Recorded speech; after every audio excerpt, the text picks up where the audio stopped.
During the night, while the people of Vrindavan were asleep, a great fire blazed up within the dry summer forest. The fire surrounded the inhabitants of Braja on all sides and began to scorch them. Purport. Srila Sanatan Goswami and Srila Vishwanath Chakrabarti Thakur have commented that perhaps a loyal friend of Kaliya had assumed the form of a forest fire to avenge his friend, or perhaps the forest fire was manifest by a demon who was a follower of Kamsa's. Tam uthaya sambrantha dhayamana vajokasha vishnam yayusta sharanam manujam ishwaram. Then the residents of Vrindavan woke up, extremely disturbed by the great fire threatening to burn them. Thus they took shelter of Krishna, the Supreme Lord, who by his spiritual potency appeared like an ordinary human being. Report. The Shruti or Vedic mantras state, Swarupa Bhutaya Nitya Satya Maya Kyaya. The Lord's eternal potency named Maya is innate in his original form. Thus, within the eternal spiritual body of the Supreme Lord there is infinite potency, which effortlessly manipulates all existence according to the omniscient desire of the Absolute Truth. The residents of Vrindavan took shelter of Krishna, thinking, this blessed boy will certainly be empowered by God to save us. They remember the words of the sage Garga Muni, spoken at the birth ceremony of Lord Krishna, Enena Svarga Durgani Yuyam Agyastarishyata. By his power you will easily be able to cross over all obstacles. Therefore the residents of Vrindavan, who had full faith in Krishna, took shelter of the Lord in hopes of being saved from the impending disaster threatened by the forest fire. Om Agyantimirandasya Yananjana Chalakaya Chakshurun Militham Jena Tasmai Sri Gurave Namaha. Hare Krishna, Krishna Krishna, Hare Hare, Hare Ram, Ram Ram, Hare Hare.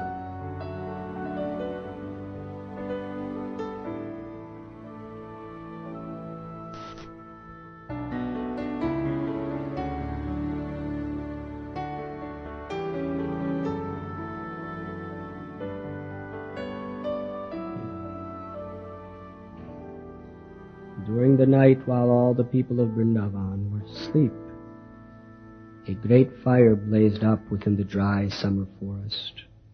The fire surrounded the inhabitants of Braja on all sides and began to scorch them. Then the residents of Vrindavan woke up, extremely disturbed by the great fire threatening to burn them. Thus they took shelter of Krishna, the Supreme Lord, who by his spiritual potency appeared like an ordinary human being.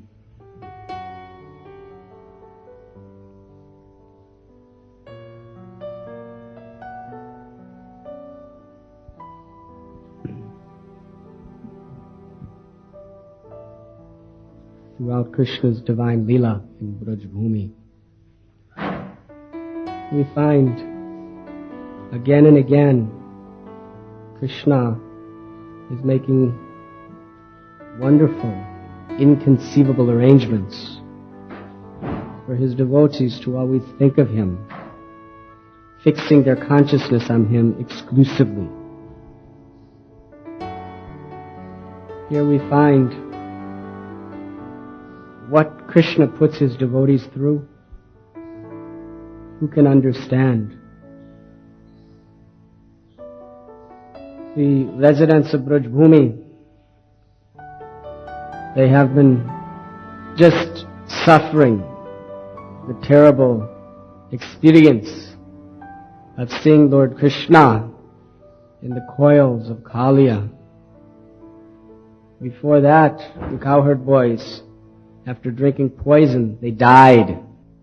Seeing Krishna in the coils of Kaliya was more painful than death. Because to the residents of Vrindavan, and to all true devotees, their love and attachment to Krishna is far greater than their attachment to their own body or their own life. As we have heard the story, the gopis, they were willing to reside within hell and suffer the turmoils of hell, if even for a few seconds, by doing so they would relieve Krishna of his headache. The residents of Vrindavan, their only real pain is to see the suffering of Sri Krishna. And seeing Krishna in this condition, they were in so much anxiety. Of course, from another point of view, we can understand that if Kaliya were to destroy Krishna, then the whole of Vrindavan would have been finished. First of all, the residents of Vrindavan could not live without Krishna. As we cannot live without air to breathe, as we cannot live without water to drink. We could live without air, and we could live without water. But for a devotee to live without Krishna, it is an inconceivable idea. It is impossible. That is the nature of a pure devotee. And for Krishna to be finished means the whole Braj Bhumi would be finished. Aghasura knew this. Aghasura, that great demon, he knew that if I just kill Krishna, then everyone will die, because they will not be able to tolerate living without him. In this way we could finish off this whole Braj Bhumi in one stroke. Because he is more dear to their lives. In fact, he is their very life. So in seeing Krishna, the Paramatma, the Lord of their heart, in this condition, they were seeing the imminent death of all of themselves, all of their loved ones. It was a very, very great difficulty they had to endure standing on the banks of Jamuna. But then Krishna brought great, great joy to them by dancing on the hoods of the serpent Kaliya. Demigods came down to play their beautiful drummed instruments. And the residents of Braj Bhumi were simply infatuated, enchanted by seeing the graceful dance of Sri Krishna. And when he came down, when he came out of the water, beautifully decorated with wonderful garlands and jewels and silks that were offered to him by Kaliya and the Nagapatnis upon surrendering, then they felt the greatest joy.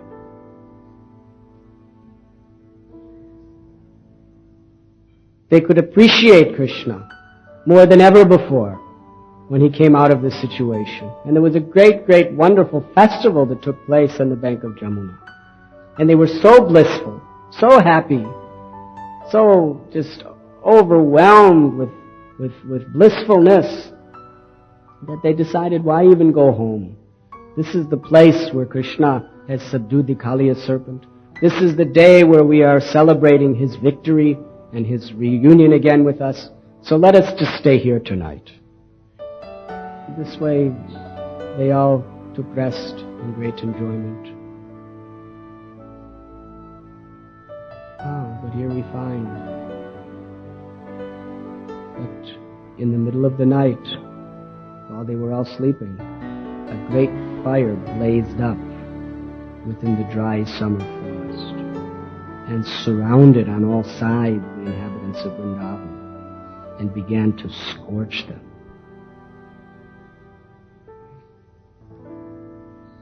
Sometimes a neophyte devotee, when he's facing some obstacle or some great problem or a crisis in his life, he turns to Krishna and thinks, just settle it once and for all. Save me.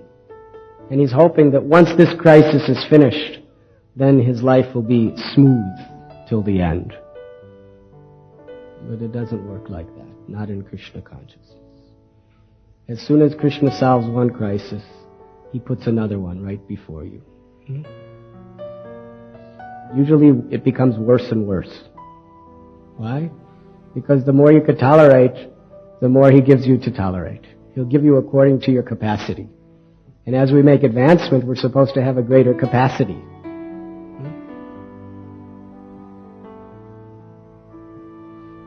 So we should not hope that the problems and crises will go away.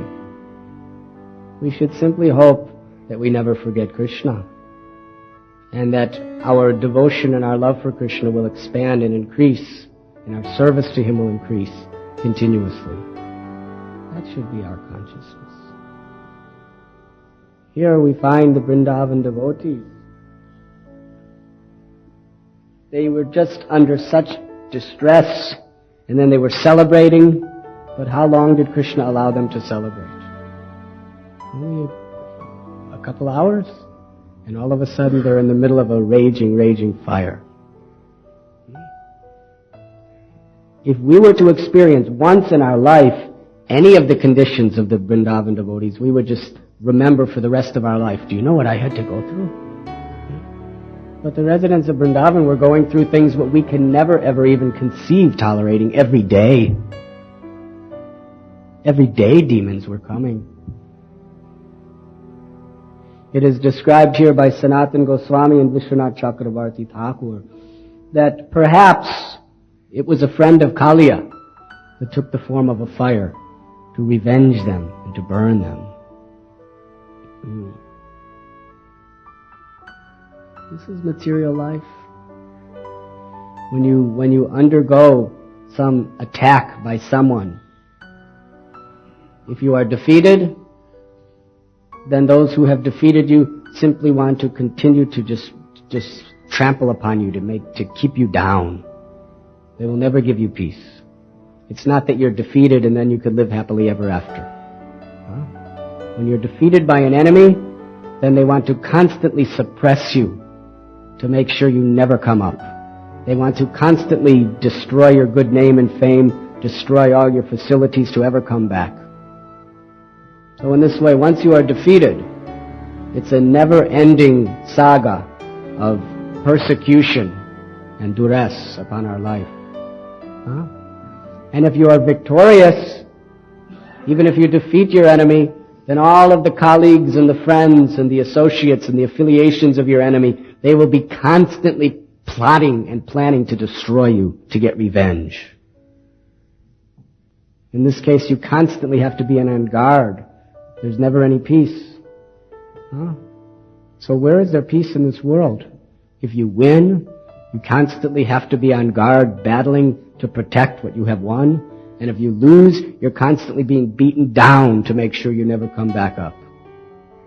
This is material life. So Krishna killed Kaliya, but that was not the end. All of Kaliya's friends, it is described perhaps that they took the form of fire. In fact, so many of Krishna's, the demons were interrelated.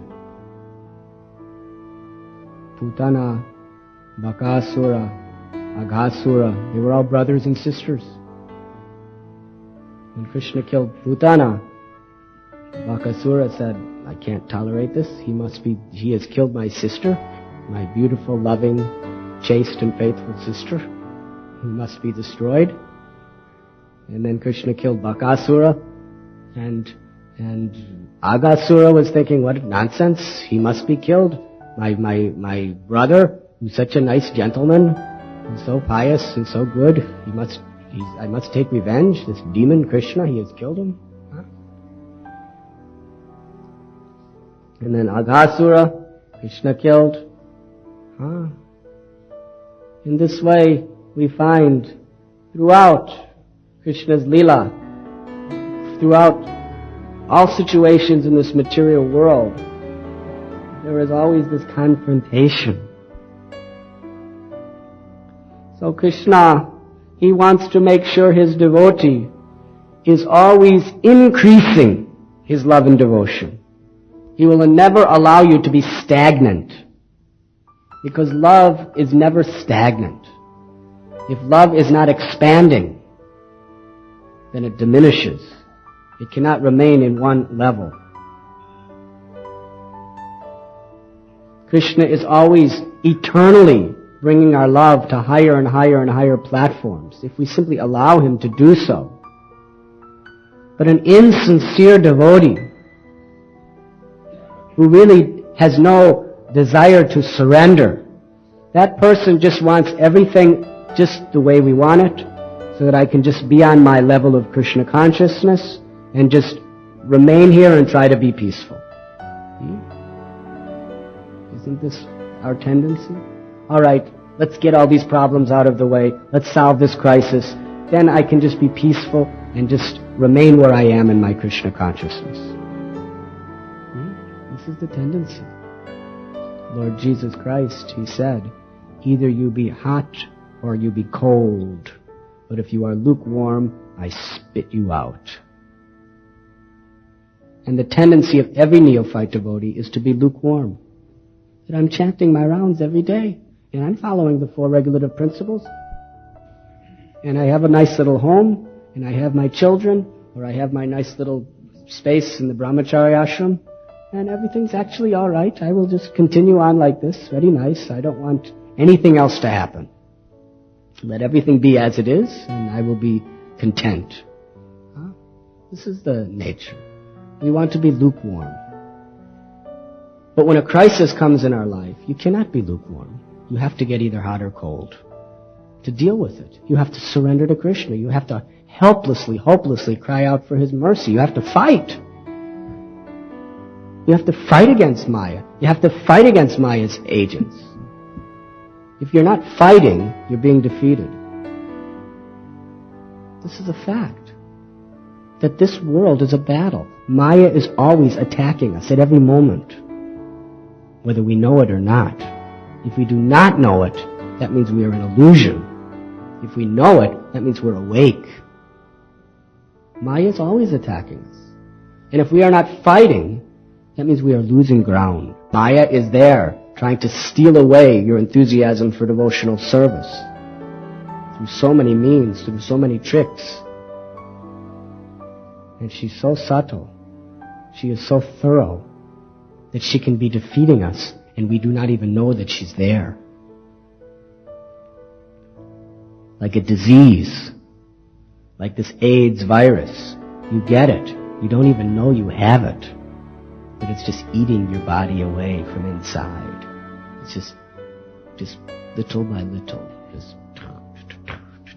just marching forward through every cell of your body, just marching, the troops of Maya. And you're just thinking, oh, I am healthy, I am wise, I am very fortunate, look at everything is very nice.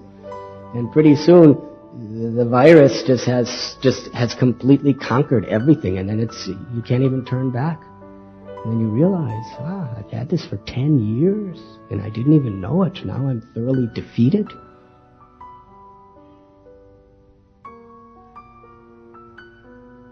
But actually, on a subtler level, Maya is defeating all of us in this way, if we are not very, very cautious to understand that she's there. Through so many subtle processes,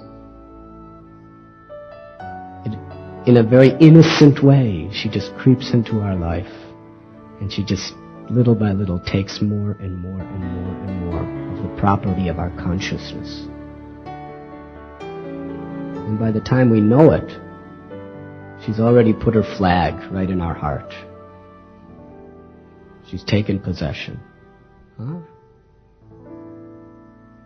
Therefore, a devotee must know that if I'm not fighting, I'm losing. Krishna consciousness is a spiritual warfare. It's a battle against Maya, who's all-pervading in this world.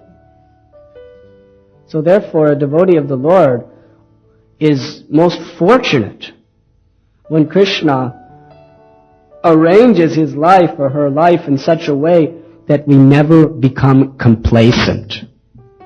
Complacency means spiritual death. Krishna says in Gita, you must give up your egoism and lethargy, Arjuna, and you must fight. These are the two great enemies, egoism. I am the enjoyer, let me enjoy, and lethargy, to be complacent. To think, I have reached my level of Krishna consciousness that's comfortable for me now, and I'm going to stay here until I decide by my own free will that I want to go beyond. I have surrendered up to the level that's very suitable and comfortable for me now, and I will not go beyond that until I make spiritual advancement and decide I will go beyond it. Let me be as I am. Don't ask me to do anything more. Don't ask me to give any more. Just let me be. This is called complacency. But Krishna, when His mercy is upon us, He will not allow us to be complacent. He will constantly be putting crises in our life where we have to reevaluate our whole vision of this world and our priorities. And we have to struggle. We have to struggle to take shelter of the Lord at every moment. Krishna, I don't know what to do. I do not know what not to do. Please save me. Because actually, fire is such a destructive force. What is a bomb? Right now, these nuclear bombs, they are the greatest, most powerful weapons in the earth, are they not? But what is a bomb? It's basically fire. It explodes, and when it explodes, fire comes out, big sparks. And a mushroom cloud. What is a cloud? It's smoke. Where does smoke come from? Fire? Isn't the mushroom cloud that went over Hiroshima? It was all smoke, was it not?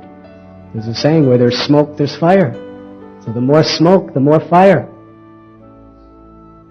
So those nuclear bombs, they are simply fire. The power of fire.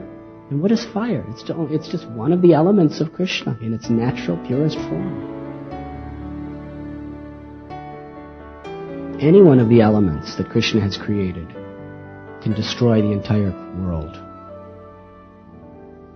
Water, when there is a tidal wave, everything is finished. Air, when there is a hurricane, everything is finished. Ether, when there is no air, everything is finished. Fire, when there's a nuclear bomb, when there's a forest fire, everything is finished. Earth, when there's an earthquake, everything is finished. And these natural calamities, which are simply the power of any one of the five elements, can destroy everything. Because they are Krishna's creation. And through these five elements, Krishna is all-powerful in this world. So here, a great, great fire was surrounding them. And they were being scorched. We must understand that these people, they were living through this. It's not that they were just like in a movie screen, just watching. They were being scorched. And in this condition, they woke up extremely disturbed by the great fire threatening to burn them. And what did they do? They took shelter of Krishna. Our life is meant to be a constant, moment-to-moment endeavor to take shelter of Krishna. And a devotee welcomes every situation which helps him to take shelter of Krishna. In times of easiness, in times of comforts, complacency is our nature. In times of distress, if we are sincere, we take shelter of Krishna. If we are insincere, we give up our faith. We think, why does Krishna do this to me? Did any of the residents of Vrindavan think like this?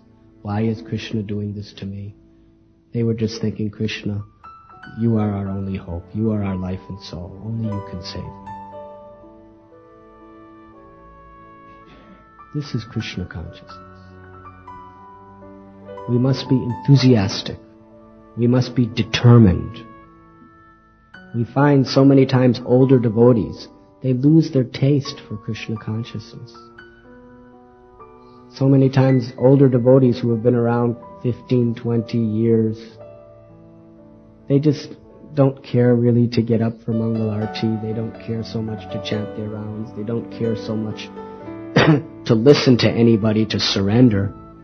They're more concerned with, I'm an older person and I've been doing what I'm doing and I have my level and nobody should tell me what to do. What does that mean? That means they have lost to an extreme degree the mercy of Guru and Krishna. They have become complacent. They have become familiar. They are taking the benediction of devotional service for granted. Therefore, Krishna says that we must become determined. Satatam kirtayanto mam yatantascha drita brata namasyantastamam bhaktya nitya yukta upashate. Krishna says, those who are always chanting my glories and endeavoring with great determination, they understand the supreme truth. They enter into the real realm of bhakti. The longer we are in the Krishna consciousness movement, the more our determination should be. Not the less. This is the tendency. I've worked for so many years. Now I've attained a certain level. Now I'm going to rest. Now I will retire. No. Srila Prabhupada, when he was 81 years old, he was still anxiously aspiring with great determination to serve his Guru beyond anyone. He was setting the example. So this is a great danger. Sometimes devotees become confused. Why? I'm a new devotee and I'm working so hard, and here's an older devotee. He's just not doing anything. Huh? It's because at every step we have to have drita vrata. We have to have a determined vow to fight Maya and push on. And it is the service of the advanced Vaishnavas and the spiritual master to keep that fire within us, to keep that determination, that enthusiasm and inspiration within us, to push forward, to surrender, to become humble, to do more and more and more, not less and less. Not be comfortable. Krishna consciousness is not a comfortable situation. Krishna consciousness is a situation of ever striving for deeper realizations and higher service. That is bhakti, that is love. And that is the means of attaining it. So if we do not want to fall into the syndrome of Maya, of becoming complacent at any time in our Krishna consciousness, we must stand up and fight. We must have a determined vow to do more and more and more. And by God's grace, He helps us by putting these crises in our life, by which we really have no choice, where we either have to stand up and fight, or we have to leave. That is His mercy. Therefore, when devotees are put in terrible crisis conditions in life, generally we find they do one of two things. They either start losing their faith and they just start hiding in little shells to avoid these difficulties, or they increase their determination and their enthusiasm. They take shelter of Krishna more than ever before and they fight. One makes spiritual advancement, and one loses the chance. That is Krishna's mercy, that He's giving us this opportunity. We must take these opportunities. So do not think that now some distressful situation is finished, now I can enjoy. Never think like that. You should know that however many obstacles you overcome, another obstacle is waiting in front of you. But you should welcome these obstacles. You should be thankful. You should know that without these obstacles, I will simply become lukewarm. They are keeping me hot. Jesus said, hot or cold. But if you're lukewarm, I spit you out. So the only way to keep hot is you have to have fire under you. Otherwise you become lukewarm. You have to have fire under you. And it is the spiritual master's duty to keep that fire under you. And through Krishna arranges so many difficulties in our life, or so many struggles in our life, just to keep that fire under you. We need that fire. It is a necessity for our spiritual purification. And let that fire make me so hot, so determined, so enthusiastic to seek shelter at the lotus feet of Lord Hari. And tomorrow we will read how Krishna reciprocates with the loving prayers of his devotees. Is there any questions? Yes. Maharaj, you are saying that whatever difficulties which we have in our spiritual life, that should go on increasing. And that is the real test that Krishna really wants us to advance in spiritual life. But when the difficulties is increasing, due to our past conditioning, you are saying that when the difficulties come for us, the only shelter is to think of Krishna and just to take the shelter of Krishna. But when the difficulty increases, Krishna used to think that he will take a shelter of me. Because our past conditioning is such that we don't take the shelter of Krishna, we go away from Krishna and we fight it out that we will do it by our own endeavor. And at that time, the situation is such a crooked way that we lose the charm of spiritual life and we go into material life more and more and more. So instead of advancing in spiritual life, we are going away from spiritual life. So in that crux, what should we do?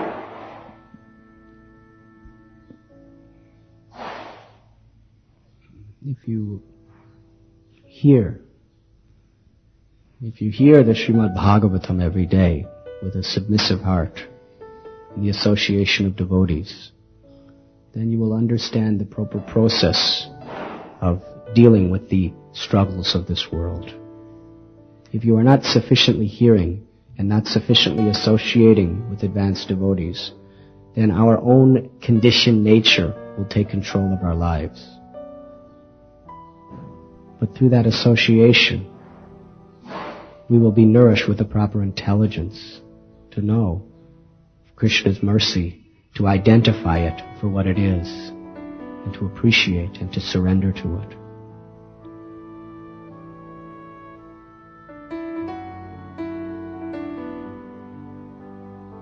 Any other questions?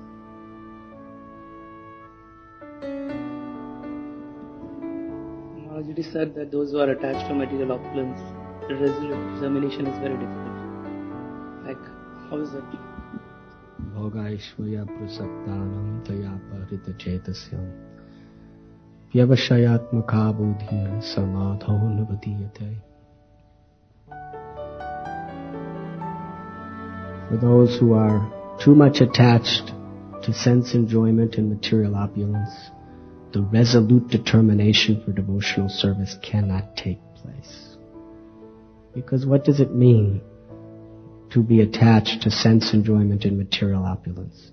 It means to take shelter of those things, to seek refuge, to seek relief in those things. You cannot serve two masters.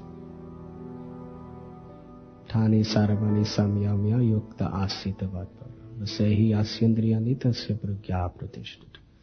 Unless we restrain our senses, we cannot fix our consciousness on Krishna. Our consciousness is being diverted. And as long as we are attached to sense enjoyment and material opulence, even if we are Krishna conscious, We are lukewarm. Only through detachment can determination come into your heart. We have to practice detachment. Because as long as you're attached to those things, your mind is intoxicated, infatuated by those things. And in that state, there is no scope for any real determination for devotional service. Sense enjoyment and Krishna consciousness go ill together. They are opposites. It's like trying to start a fire and throwing water on it.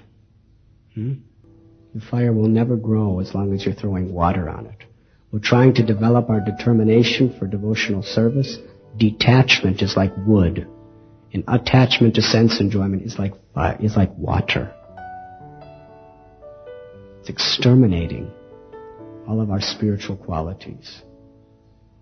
Therefore, unless we have a determined endeavor to give up sense gratification and give up attachment to material opulence, determination for Krishna consciousness cannot take place.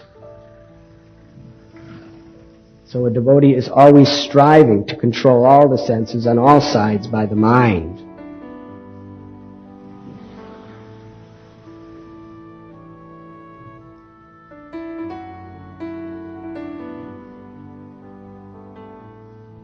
Any other questions?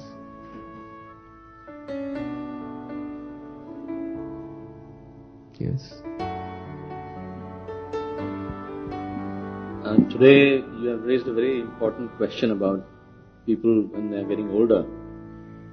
Now, I have observed the same thing, but my question is this, Maharaj, that the physical body often starts giving difficulties. Like Prabhupada used to say, I'm an old man, and so on and so forth.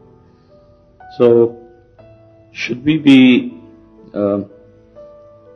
concentrating on some subjects where we are strong at and do the best we can on that, or should we be doing several things? Do you understand? Vyavashayatmaka buddhir ekeha kurunandana Vahushaka hinantascha buddhayo vyavashaya. Krishna says those who are on this path are resolute in purpose and their aim is one. Thank you. What does that mean? Vishwanath Chakravarti Thakur gave his commentary to surrender to the order of Guru. If he gives us many things, we concentrate on many things. If he gives us one thing, we concentrate on that one thing. But ultimately it's only one thing. The order of Gurudev. We must concentrate all our attention on that.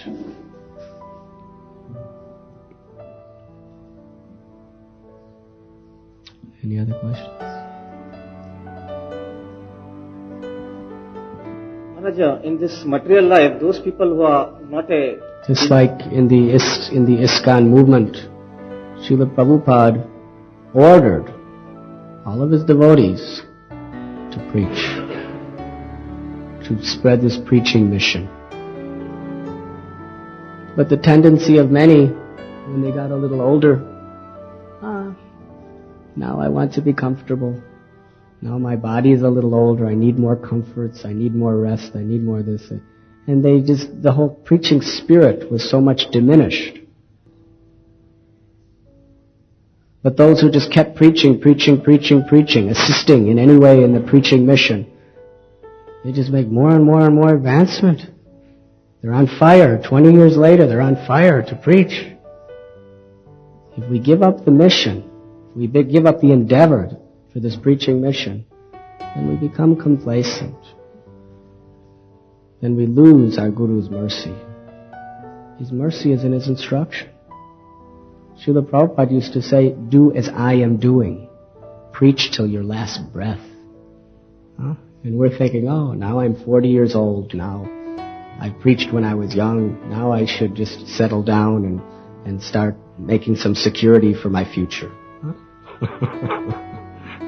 The whole concept of Varnashram Dharma is as you grow older, you become more detached.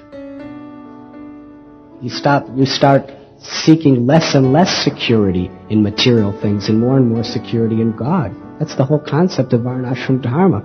But material civilization is just the opposite, right? When we're young, we're adventurous, we're detached. And then as we get older, we have our insurance, and we have our house, and we have our property, and we have our this, and when we get to 50 years old, then we're really thinking about our security. We're really thinking about our material prosperity maintaining itself after I retire. But what is Varnashram Dharma? At 50 years old, you become a Vanaprastha. And you and your wife leave everything and go to the jungles to take shelter of Krishna. The Varnashram system means as you get older, you become more detached and more fired up about spiritual life. But we have lost that understanding.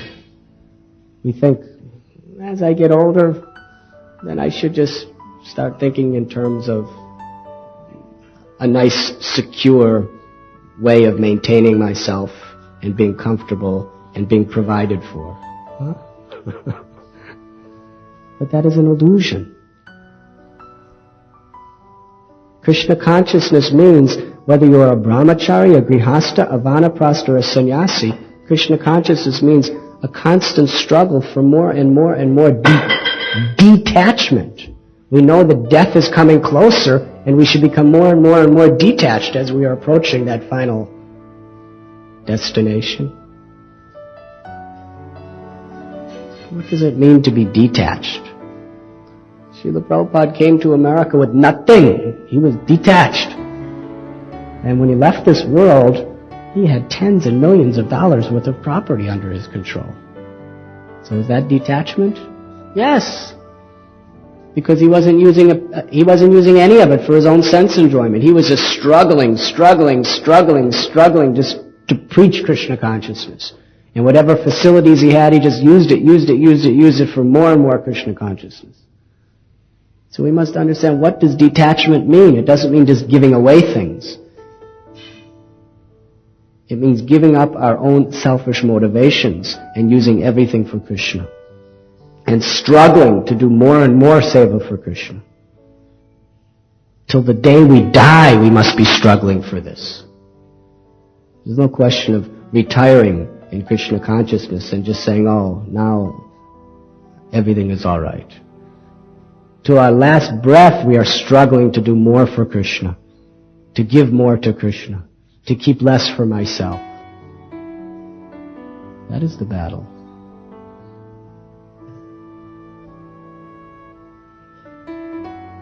Thank you very much. Hare Krishna.